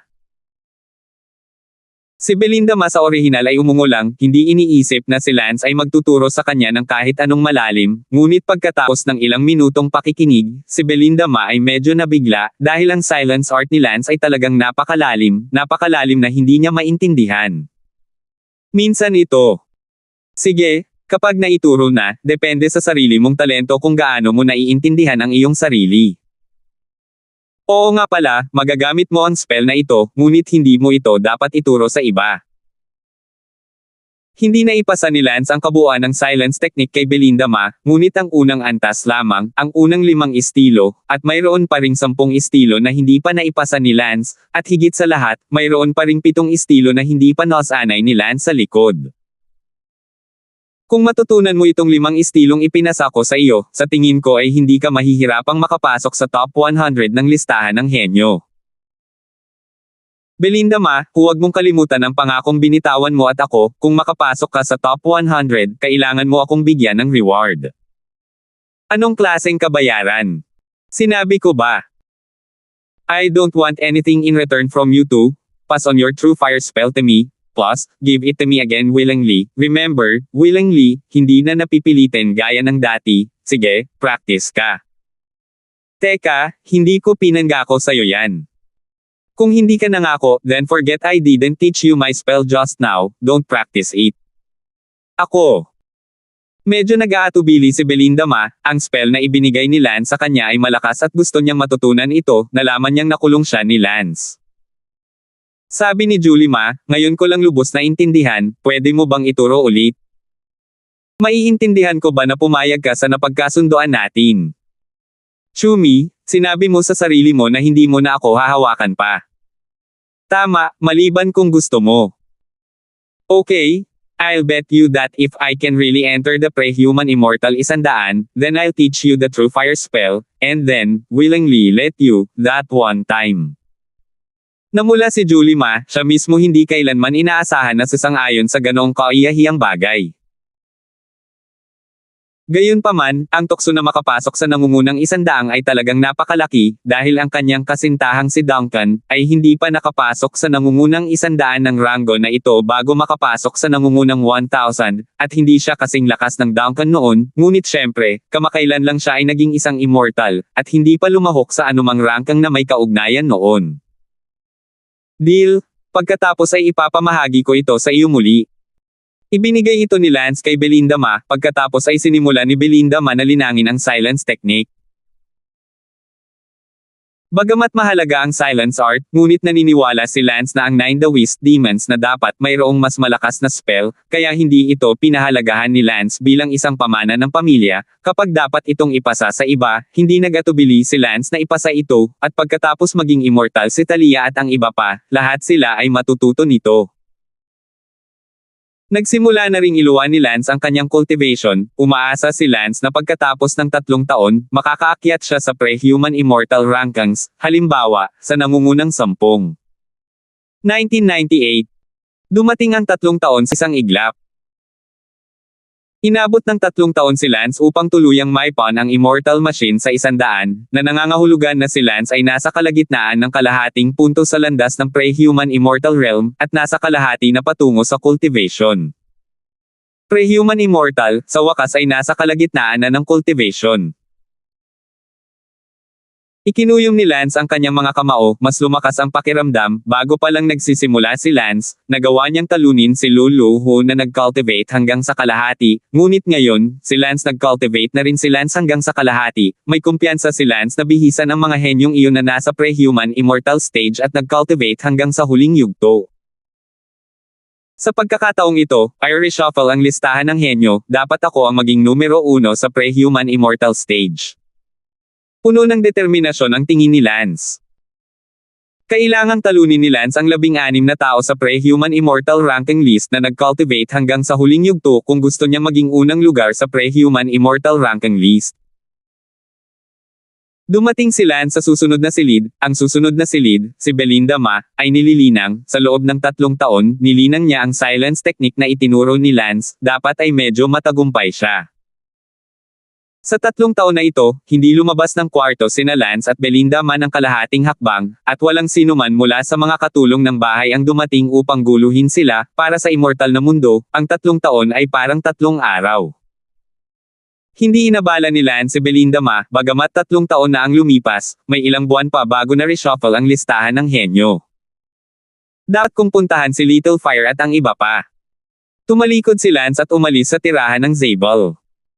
Dumating si Lance sa maliit na hiwalay na patio kung saan nakatira si Little Fire, Talia at ang iba pa. Little Fire, Talia, Harleen, Rainy Creek, at Shison. Tumayo si Lance sa courtyard at sumigaw ng isa-isa.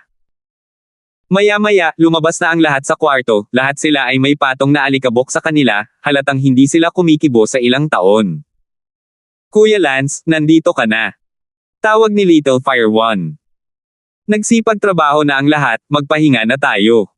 Mabuti. Pinalaki ni Lance ang lahat sila ay gumawa ng hiwa, Little Fire at Talia, lahat sila ay umabot sa para-human. Si Harleen, Lucy, Sina, Rosen, silang 4 ay umabot na sa ika-9 na yugto ng tribulation at hindi malayo sa pagiging quasi-immortals. Si Yuna, Purple Pupil, Xiaobai, at Sasha, ay umabot din sa ika-8 yugto ng tribulation. Not bad, everyone has made rapid progress this past few years. Tonight, let's go to the restaurant for a big meal. Mabuti. Noong gabing iyon, dinala silang lahat ni Lance sa isang Marangyang Inn at binigyan sila ng walang awa na rub-down.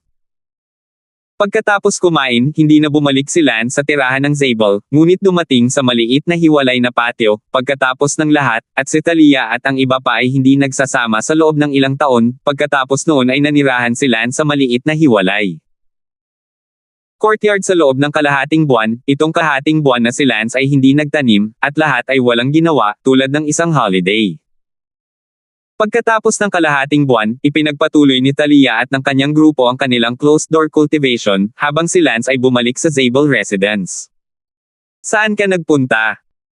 Nang bumalik si Lance sa Zabel residence, natapos na ni Belinda Ma ang kanyang cultivation at nasa kanyang kwarto ng 100 beses na nababagot. Hindi nakabalik si Lance ng kalahating buwan, medyo naiinip na siya sa paghihintay. At hindi siya pamilyar sa tirahan ng Zabel, kaya araw-araw siyang naghihintay sa kanyang silid. Di ba nasa cultivation ka? I ended my cultivation, I waited for you for almost half a month, this half month, saan ka na naman pumunta para makalayo?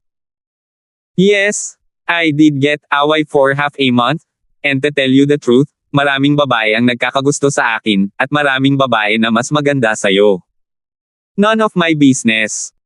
Sige, ayokong makipag-away sa'yo, kumusta na ang practice mo? In another month, I reshuffle ang genius list. Ako, para sa isa, ay hindi naiintindihan ang ilang bagay, mahinang sabi ni Belinda Maria. Sa katunayan, ang dahilan kung bakit hinihintay ni Belinda Ma si Lance sa nakalipas na kalahating buwan ay para tanungin si Lance tungkol sa ilang bagay na hindi niya naiintindihan. Sumama ka sa akin. Sabi ni Lance. Para saan? Maghanap ka ng mas malawak na lugar at magsasanay ako laban sa iyo. Natuwa si Belinda Ma, sa loob-loob niya ay gusto lang niyang magsanay si Lance laban sa kanya at turuan siyang lutisin ang mga bahaging hindi niya maintindihan, ngunit natatakot siya na hindi pumayag si Lance, pagkatapos. Lahat, hindi kung sino siya, bakit siya magiging maasikaso sa kanya, ngunit hindi niya inaasahan na si Lance ang magkukusa na magsanay laban sa kanya. Dumating silang dalawa sa looban. Sinabi ni Lance, inatake mo ako. Hindi magalang si Belinda Ma at agad na inatake si Lance. Pagkalipas ng ilang minuto, nagkomento si Lance, sayang. Napabuntong hininga si Belinda Ma sa displeasure, saan ako nag-practice ng sobrang sama.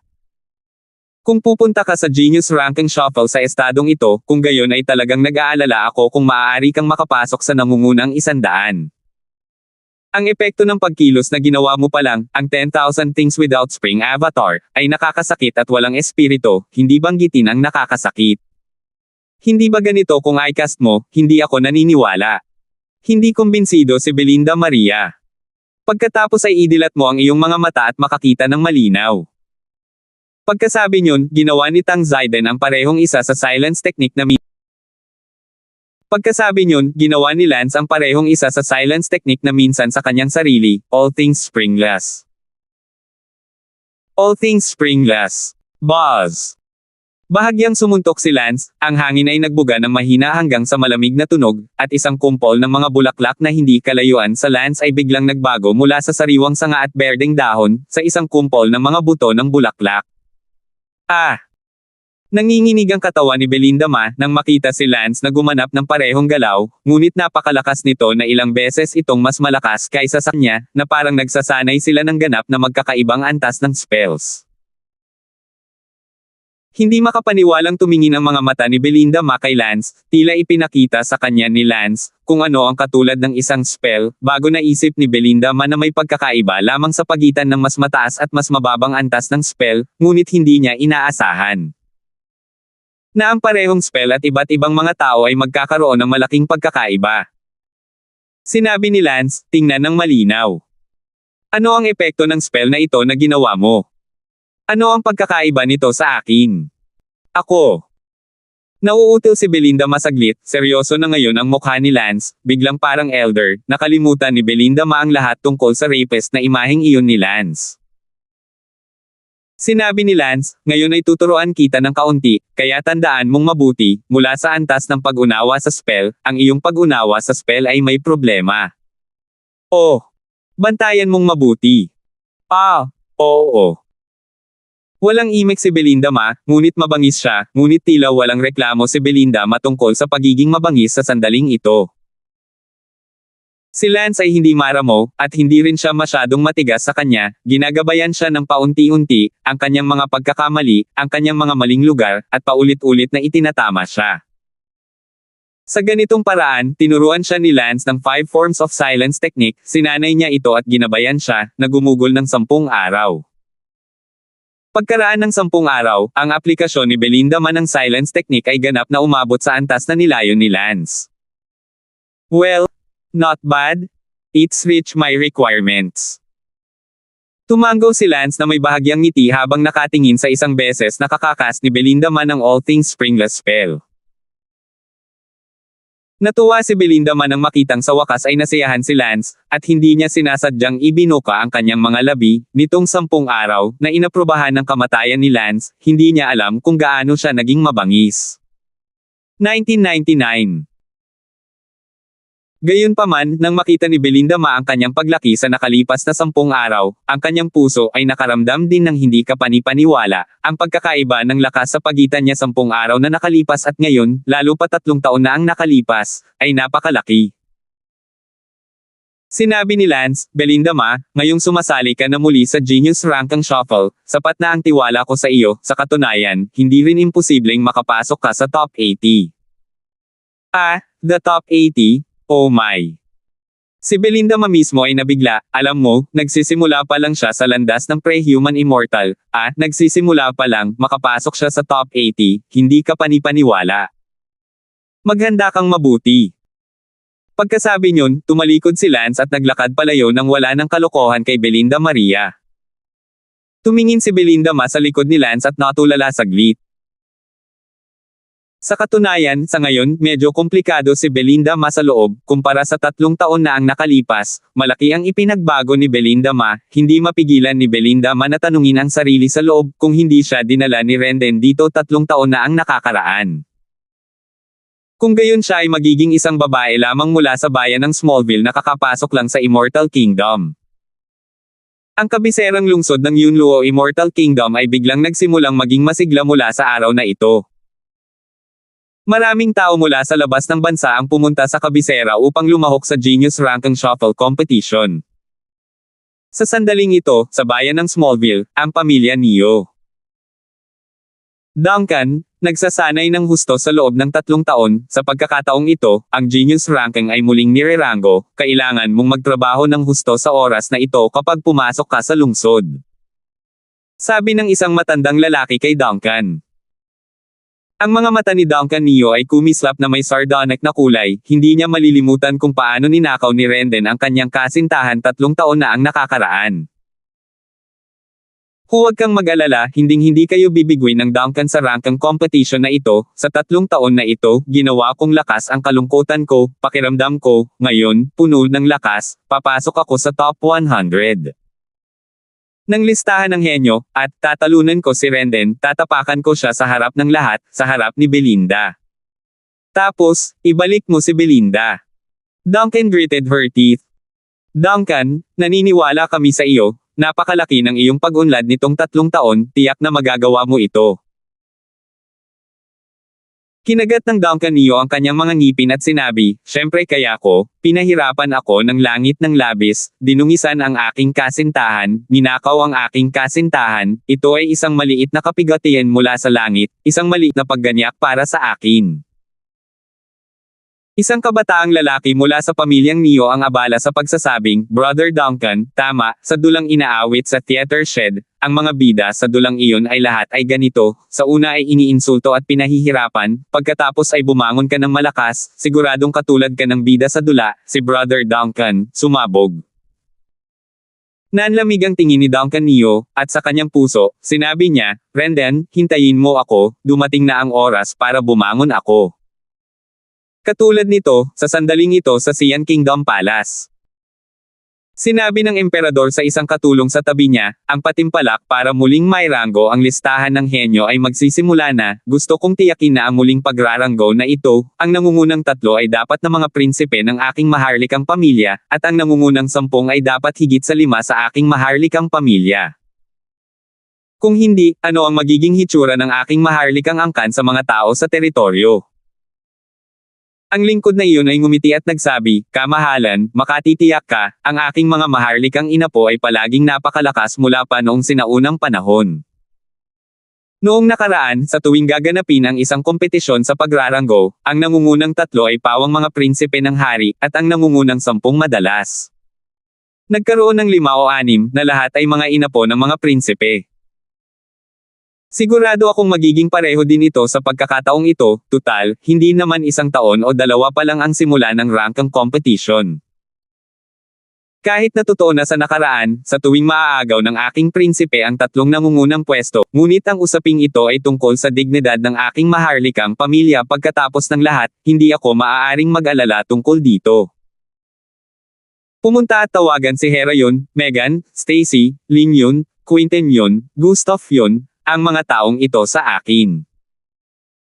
Sila ang nangungunang 3 ranggo na human immortal sa lahat ng antas mula noong nakaraang taon, at gusto ko silang personal na i-lecture. May mga 20 araw pa bago ang kompetisyon, bibigyan ko sila ng espesyal na pagsasanay. Opo, kabanal-banalan, pupunta ako at tatawag. Agad na tumawag ang lingkod na iyon. Ang emperador ay nakaupo sa pangunahing bulwagan, ang kanyang mga kilay ay nakalock, hindi niya alam kung bakit, siya ay nakaramdam ng lubos na pag-aalala.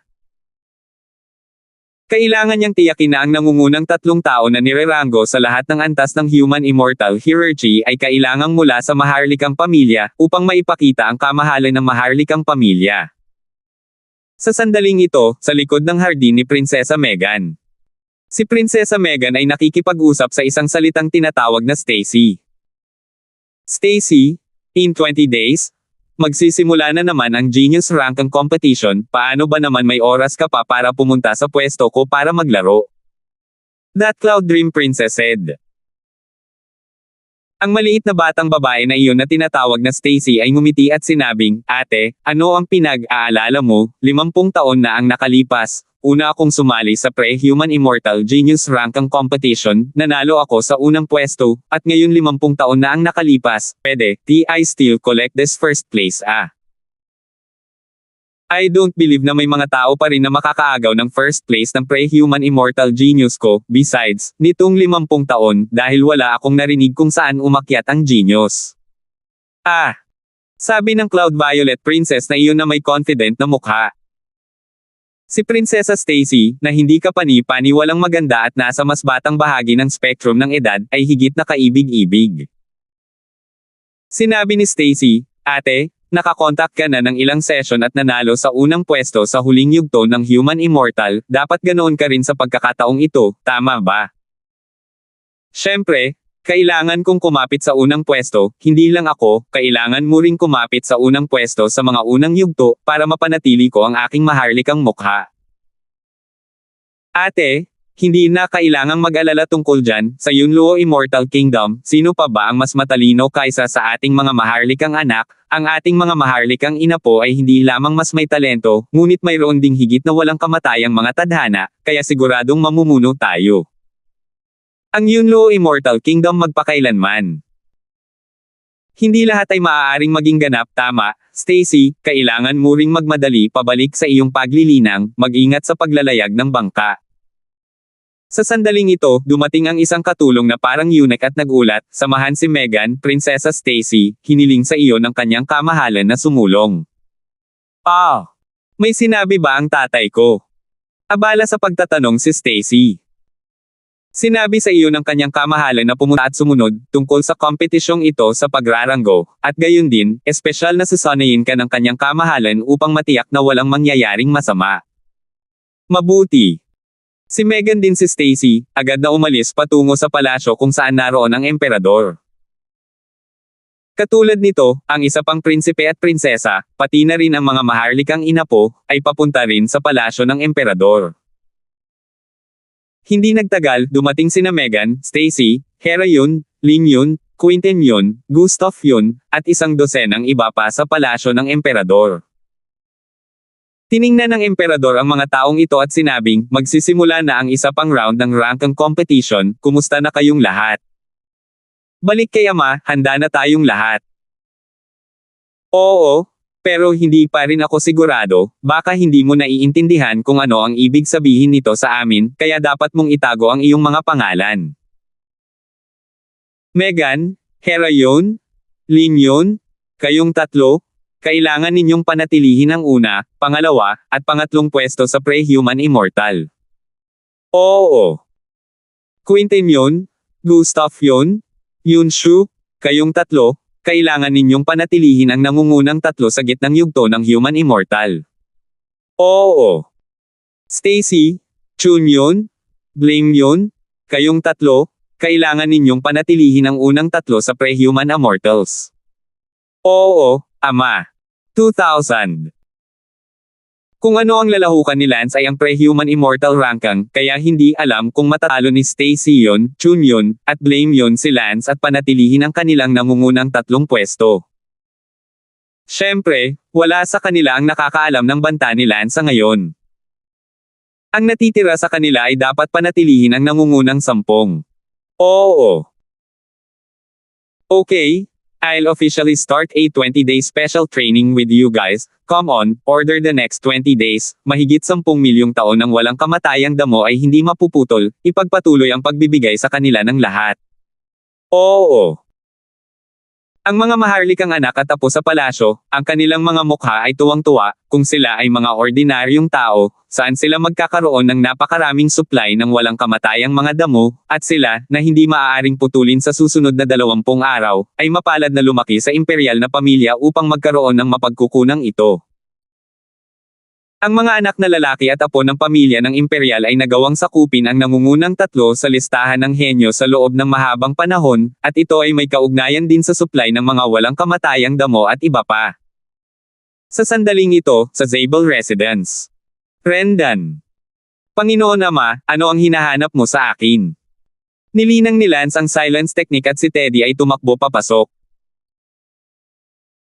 Kinuha ni Teddy ang isang immortal grass mula sa kanyang dibdib at sinabing, Brendan, para sa aking ama, nagsumikap ako at nag-aksaya ng maraming pagsisikap upang sa wakas ay makuha ang immortal grass na ito, bagaman ito ay 2 milyong taong gulang lamang, ngunit, dapat mapataas nito ang iyong immortal fate, magsisimula na ang bagong round ng Genius Ranking Competition, kailangan mong gawin ito, haha.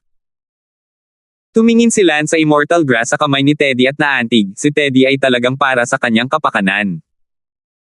Panginoon Ama, hindi na kailangan, gamitin mo ito sa iyong sarili, huwag kang mag-alala, hinding-hindi kita pababayaan.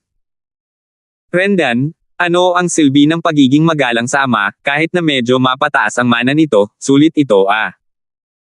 Itinulak ito ni Teddy sa kamay ni Lance. Kung ganoon, kukunin ko. Tama, saka mo ipagpatuloy ang paglilinang hindi kita iistorbahin. Hindi kinuha ni Lance ang immortal grass, dahil ang kaharian ni Lance ay nasa kalagitnaan na ng pre-human immortal stage, at mahirap na maabot ang dulo sa maikling panahon, kaya't maaari rin niyang iligtas ito para kay Talia at sa iba pa, o, ginamit ito ni Lance para gawing isang immortal pill. Mahigit 20 araw, sa isang kisap mata, dumating ito. Ang Yunluo Immortal Country Genius Ranking Shuffle Competition ay opisyal nang nagsimula. 50 taon shuffle ng isang beses. Ngayong dumating na ang 50 taon, ang listahan ng henyo ay muling tutukayan kung sino ang nauna, kung sino ang nasa nangungunang 10, kung sino ang nasa nangungunang 100, at kung sino ang nasa nangungunang 500. Sa pinakamalaking martial arts training ground sa Yunluo Immortal Kingdom, mayroong dagat ng mga tao. Dumating si Lance sa pinakamalaking martial arts training ground na ito ng madaling araw kasama ang mga tao mula sa kanyang bahay. Brendan, may kumpiyansa ka bang humawak sa ika-16 na pwesto sa pagkakataong ito? Tanong ng peripatetic stepmother. Tumawa ang Lance, tila walang pakialam, hold the 16. Iyan lang ba ang inaasahan mo sa akin, Mother Superior? Wow! Nakakapit pa si Brendan ang galing. Tumawa si Empress. Sa kasamaang palad, hindi niya alam na target ni Lance ang unang pwesto sa pre-human immortal stage. Ang kasalukuyang unang lugar ay si Prinsesa Stacy ng Yunluo Immortal Kingdom. Ang pangalawang lugar ay si Chunyun, at ang pangatlo ay ang Cloud Blame. Hindi nagtagal pagkatapos maghintay sa Martial Field, lumipad palabas ang emperador ng Yunluo Immortal Kingdom, isang Earth Immortal level powerhouse. Nagkaroon ng katahimikan sa arena. Ang emperador ng Yunluo Immortal Kingdom, na-cultivate na niya hanggang sa pre-Earth Immortal stage. Sa buong Yunluo Immortal Kingdom, mayroon lamang isang Earth Immortal, at iyon ay ang Emperor. Ang lakas ng Earth Immortal ay walang alinlangan na malakas, ito ay tinatansya na sa isang pitik ng kamay, maaari niyang sampelan ang isang mortal na immortal hanggang sa mamatay, lalo na ang isang human immortal. Ang human immortals ay nahahati pa rin sa pre-middle at late stages, at ang Lance ay nasa kalagitnaan pa lamang ng mga unang yugto ng cultivation, na nagpapakita ng geometric na pagkakaiba sa pagitan ng Lance at ng malakas na Earth Immortal sa sandaling ito. Sa eksena, agad na nagpatira pa ang lahat at sumamba, sambahin ang iyong kamahalan. Sa sandaling ito, kailangan ding sumamba ni Lance. Ang malalakas ay mga ari, ang mahina ay mga insekto, at bago nagkaroon ng lakas, ang mahihina ay walang mga kwalifikasyon para maging mayabang, lalo na't hindi naman kay abangan. Gaano man kalaki ang mga pangarap at inaasahan sa puso ni Lance, isa lang siyang uod bago siya naging isang malakas na Earth Immortal. Gayunpaman, ang puso ni Lance ay nasusuklam, at naniwala si Lance na balang araw ay malalampasan niya ang Earth Immortal, isang trono ng imperial na, balang araw, ay hindi maging kwalipikadong banggitin ni Lance ang kanyang sapatos. Ngunit sa anong taon o buwan, o kung si Lance ay mamamatay at papatayin sa kalagitnaan ng kanyang buhay, walang sinabi. Bagamat ang siyam na daw Demon King ay maaaring magbigay ng tulong kay Lance, hindi niya maprotektahan si Lance mula sa pagpatay ng isang malakas na lalaki.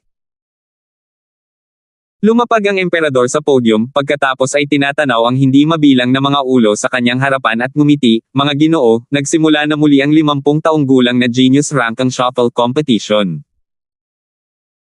50 taon na ang nakararaan, marami sa inyo ang maaaring nagsisi at nadama na kayo hindi nakuha ang iyong ideal na ranggo, ngunit ayos lang, ngayon ay mayroon siyang pagkakataon na bumawi sa panghihinayang iyon muli. Gayunpaman, nasa inyong lahat kung maaari mong dalhin ito sa susunod na antas. Ipinapahayag ko dito na ang Yunluo Immortal ang Kingdom, Human Immortal Realm, Genius Ranking List Competition, ay opisyal nang nagsimula, simula sa unang yugto ng Human Immortal, pagkatapos ay sa gitna at huling yugto ng Human Immortal, sa ganoong pagkakasunod-sunod. Sige, humanda ang lahat, magsisimula na ito. Ang hindi mabilang na mga tao sa eksena ay nakaramdam ng kaba, alam ng lahat ang halaga ng pera ng kompetisyong ito. Sa sandaling ito sa karamihan, ang Duncan Niu mula sa Smallville Town ay puno ng determinasyon. 50 taon na ang nakalilipas, nang dumating si Duncan Niu upang lumahok, siya ay sapat na mapalad na makapasok sa nangungunang 500, bilang isang henyo mula sa isang maliit na bayan, ang pagpasok sa nangungunang 500 ay isang bagay na maipagmamalaki. Ang mga mata ni Duncan sa oras na ito, nakatingin sa malayong bahagi ng karamihan, sa malayo ay magkasamang nakatayo sina Lance at Belinda Ma, si Lance ay nasa likod ng kanyang mga kamay, tila isang dalubhasang malungkot na tingin, ang hitsura ni Lance ay nagpamukha kay Duncan. Napakalungkot, nais ni Duncan na umakyat at tumapak sa kanya, upang makita kung naglakas loob pa rin siyang magmukhang isang ekspertong malungkot na tingin. Para naman kay Belinda Ma, masunurin siyang tumayo sa tabi ni Lance. Nakita ni Duncan si Belinda Ma na ganito ang ugali, at sa loob-loob niyang sinabi, si Belinda kaya ay nadisiplina ng ganoon kabilis. Si Duncan Niu ay nagdusa sa loob, nang makita ang kanyang kasintahan, na dinidisiplina na maging sunod sonyerin tulad ng isang babaeng alipin, ay nakaramdam ng sama ng loob. Hindi na nangahas si Duncan na isipin kung gaano kalaki ang pagpisil ng kanyang kasintahang si Lance sa nakalipas na 3 taon. Tila nakaramdam ng nagbabagang tingin si Lance at agad na umiwas. Duncan. Nakita ni Lance ang Duncan Niu at bahagyang bumulong. Agad ding tumingin si Belinda Ma at nakita rin niya si Duncan. Nang makita ni Belinda Ma ang Duncan Niu, nagkaroon ng hindi masabi na komplikado sa kanyang mga mata, minsan siya ay kanyang kasintahan, minsan at siya ang gininto ang batang lalaki at jade na babae na kinainggitan ng lahat, minsan din siya kung gaano niya hinangaan ang unang henyo ng Smallville Town. Ngayon, mahirap sabihin ang lahat. Tanong ni Lance, Belinda Ma, nandito na ang matandang bomo. Hindi umimik si Belinda Ma, komplikado pa rin ang kanyang tingin habang nakatingin sa Duncan Niu. Tumawa si Lance, Belinda Ma, ipapaalam ko kay Duncan Niu kung gaano ka naging matatag sa ilalim ng aking pag-aalaga nitong nakaraang 3 taon, hahaha.